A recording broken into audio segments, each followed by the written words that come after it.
Now, President Cyril Ramaphosa has thrown his weight behind his finance minister, Enoch Godongwana, brushing off calls for him to resign amid the budget limbo. Godongwana will return to Parliament on the 21st of May to present his third attempt this year at getting a budget passed. Nedlac constituency head Thulani Tshefuta joins us now for more. Thulani, very good afternoon to you. So there have been calls for the minister to step down.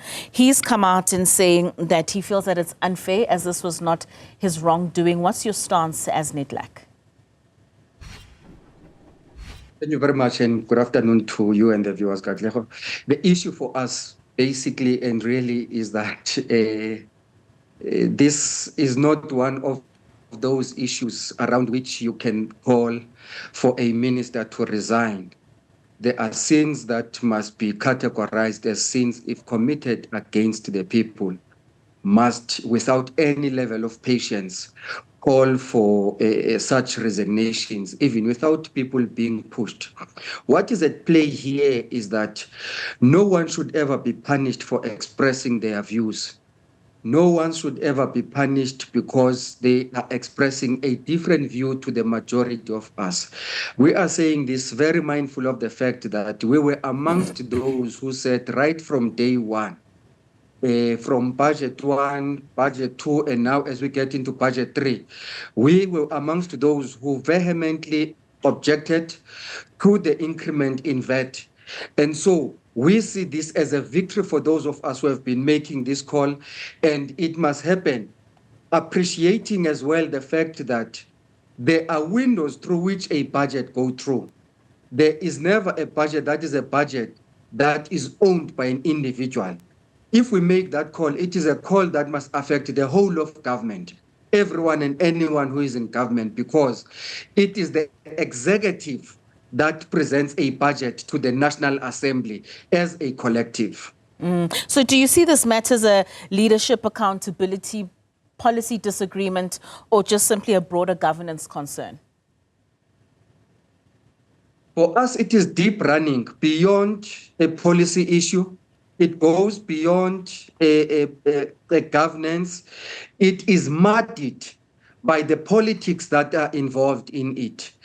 Politics in the sense that there is a high level of political grandstanding where political parties want to score cheap political points using the budget. And when political parties speak, now they are beginning to point at each other. They are beginning to say, remember those who did this to you.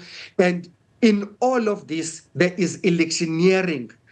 And so it begs a question as to how genuine are the policy positions that are advanced by these political parties in relation to the budget are. In your view, Thulani, with regards to the controversy around VAT, do you think that what it reveals about the current state of stakeholder engagement in budget decisions? What does this tell us? For us, what it tells us is that you have the National Treasury as an institution that has always been in the mode in which it is in the development, the presentation, and the approval of the budget. It has always operated in a position of comfort of a single political party that has always won elections, that can take decisions, and then there is unanimity in terms of how we move forward in presenting a budget. So in this case, it has been caught up in the very same mode when a lot of ground has shifted in terms of the architecture of our government now being the government of national unity. That's why earlier on we made calls that we should not be surprised when these things happen about this budget in per se, primarily because the cabinet should have met and deliberated to a bond of agreement that when it presents to Parliament, it presents something that the whole of government is agreeing on. Even if that were to happen, Parliament would have still, in its own consideration, because it has a role and power and authority in the approval of the budget, it could have still rejected it even if the whole of government, as in the executive, was in agreement. Even worse, government could have agreed Parliament could have approved it, but those of us who are non-state actors, who are outside government and parliament, could have still questioned the legitimacy of the budget, where we may have seen that it does not address some of the issues that go to respond to the plight of the people. So there may have been many angles where the budget could have been challenged. And so what it is telling us now is that there are issues that political parties all agreed about even when they went into the 2024 general elections. Take, for example, the issue of unemployment. There is no political party that did not highlight the issue of unemployment as a priority. So there should be no difference there that it is an apex priority. And so in that way, there are things that should be defined as the bottom line that everyone must rally behind in terms of supporting and making sure that they are supported by the very same budget. I mean, you as NITLAC had put in your own proposals to the Minister of Finance. What alternative measures or fiscal strategies would NITLAC then agree to should this budget sort of put in or address certain issues instead of imposing taxes, especially on the vulnerable? We have a number of engagements with the Treasury and the Minister on the budget. Around June, July, somewhere there, we have a national budget dialogue with Nedlac. Around the period of the medium-term budget policy statement, we have another engagement. Around February, the time of the main budget, we also have another engagement. And our discussions at Nedlac have always considered what could be the trade-offs, whose trade-offs have also played themselves out even in these different iterations of the 2025 budget, where some even of the political parties were making a call not to increase VAT.